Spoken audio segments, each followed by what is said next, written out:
Hello and welcome. We are going to be talking about the psychology of sales, one of my favorite topics because I am so super passionate about psychology and human behavior. And I literally have been studying human behavior for over 3 decades. So you've come to the right place and we're going to do this together. So sit down and get a pen and take some notes and take a deep breath.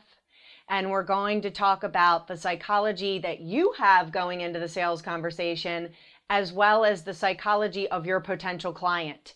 And it's really important to understand both of these components because there's an energy that's going to come together when you are having a sales conversation. So we'll first start with your psychology. And one of the biggest things is to not be in a place of codependency and not be in a place of expectation. The client will feel it. So if you detach from the outcome of the conversation and you're coming from this energy of, if there's a sale, that's a bonus, but there's richness in the conversation because I'm learning about myself and I'm learning about my ideal clients and I'm getting to understand their psychology better, and I'm taking notes and I'm looking at themes and I'm looking at where people fall off and where people are engaged. That is going to have you going into the conversation for each future conversation in a more confident way and in a more successful way.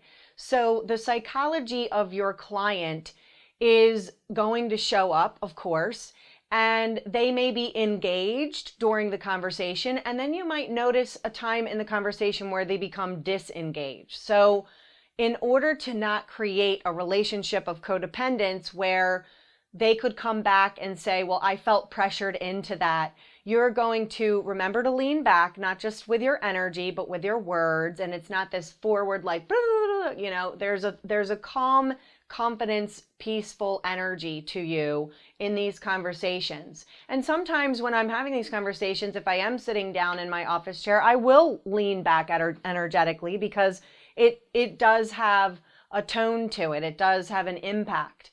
So one of the conversations that I had with a client that's standing out to share with you is this woman was in real estate and she was very successful and she was talking about wanting to be a coach. And we had a great conversation and I felt like she was a total ideal client.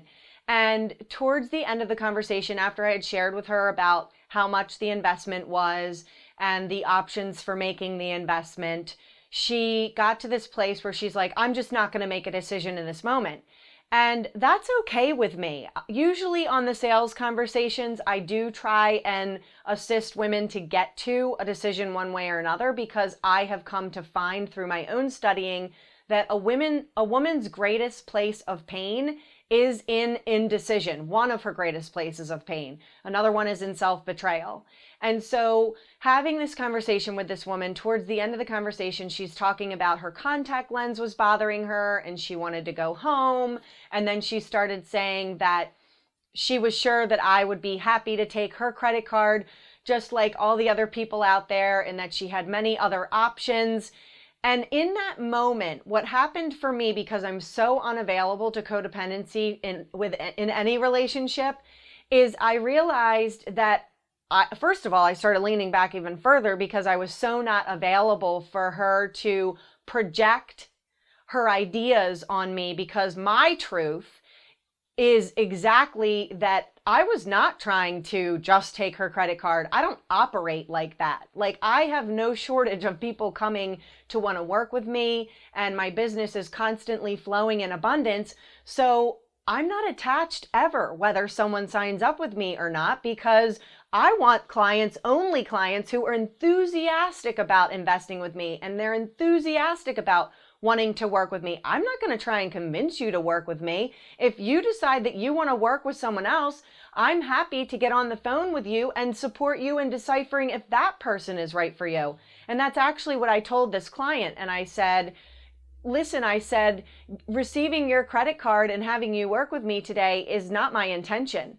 And I said, I'm honestly not attached whether or not you work with me. I said, you're great.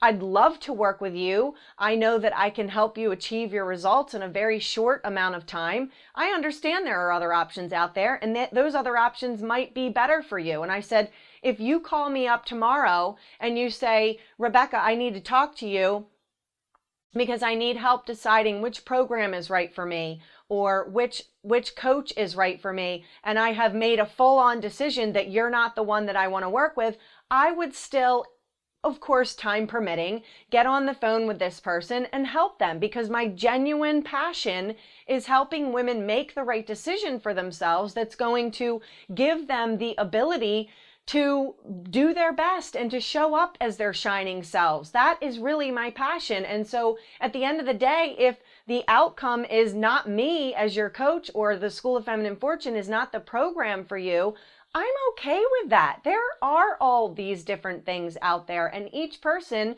has to decide which is the best thing for them. And I'm not the one to determine that truth for them. And so this is where I just let the conversation go. But the psychology of what she was doing was a form of self-sabotage. And this is where you need to know whether or not to address that. This person was brand new to me. I didn't know her. If I had had perhaps another conversation with someone, or I had worked with them before, I might actually point out, listen, so-and-so, I'm noticing that what I'm hearing you say is, so you would go into a technique of mirroring. And you would say, what I'm hearing you say is this, this, and this. And in my experience, I have found that when women kind of get into this excuse thing, or they're talking about being tired, that it's a form of them checking out from the conversation. And in any conversation, someone is either in an intent to protect, or they're in an intent to learn. So if you're on your sales conversation and you feel the energy shift and the person gets into defensiveness, you've got to back up a little bit, because the last thing that you want to do is have a client start blaming and start criticizing. And so when you have the ability to notice whether someone's in an intent to protect or learn, and you have to know if you're in an intent to protect or learn as well. There's the psychological element of that. And I'll tell you a story about that in a second here. So with this woman, I didn't decide to point that out with her. And if she comes back to the conversation, which at the time she hadn't, if we were ever reconnected for whatever reason, because we had already had an experience with one another, I would probably say, this is what I was noticing, or asking for permission and saying, listen, I'm noticing something shifting in our conversation right now. Are you available for feedback on that? And when you ask for permission, they're either going to say yes or no, and you have a lower likelihood of them coming back and being like, well, how do you know I'm self-sabotaging, or how do you know about this or about that? And they're not likely to be defensive. So when you are paying attention to their psychology and you're noticing your energy and your psychology as well, you have a greater ability to serve in the sales conversation. So we already talked about the psychology and the preparation that you need to do going into the sales conversation, and what you need to think, and being detached from the expectations and the outcome. And the other thing that you need to pay attention to is your energy. Are you moving into defensiveness? And again, coming from this place ahead of time of there's richness because I get to learn about my potential client here. A discovery call that I had one time, there was a woman that got on the phone with me, and I have everyone fill out a coaching focus preparation ahead of time. So I know exactly like how committed are they on a scale of 1 to 10 to investing in themselves and to their transformation and those sorts of things. And obviously, if someone fills out a 5 on a scale of 1 to 10, that's kind of like where I would start the conversation with, like, tell me what it is about your transformation that you're not committed to on a financial level, and how you're seeing a pathway to get that transformation without making an investment in yourself and getting the support that's really required to get that. So you could start the conversation there because you've got the preparation piece. So anyways, I'm on the phone with this woman, and she starts talking to me about how she's interviewing other coaches. And then all of a sudden, 25 minutes into the conversation, she tells me that she's interviewing coaches for next year after she does a 1-year yoga certification. And my alarms went off immediately, and it totally triggered me. And I was like, are you freaking kidding? I'm thinking this in my head. Are you freaking kidding me right now? Like, why are you wasting my time? And the truth of the matter is that no one has the power to waste your time. You determine how you invest your time. And I chose to be engaged in a conversation with this woman. And so I was able to immediately shift my energy from a place of defensiveness because of the personal development work that I am continuously committed to doing. And I was able to move back into that energy of learning.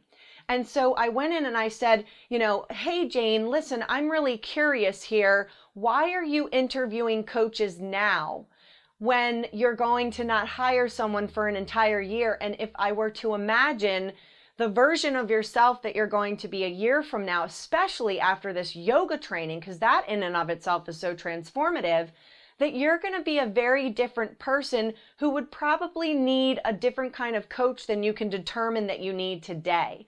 So how can I support you there? Again, coming back to how can I be of service? How can I give value?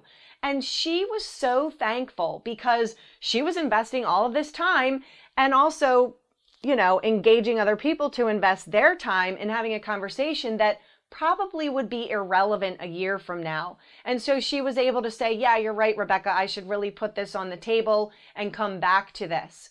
And the last thing that I will leave you with is when you are having sales conversations in the beginning, you're probably going to need more time. Give yourself that space. I've gotten to the point where I've converted people in 15 minutes. I've converted people and supported them in 30 minutes. But there are some people and there are some conversations that take longer. And so if you're booking yourself back to back 15 minutes or 30 minutes, you're going to set yourself up for success.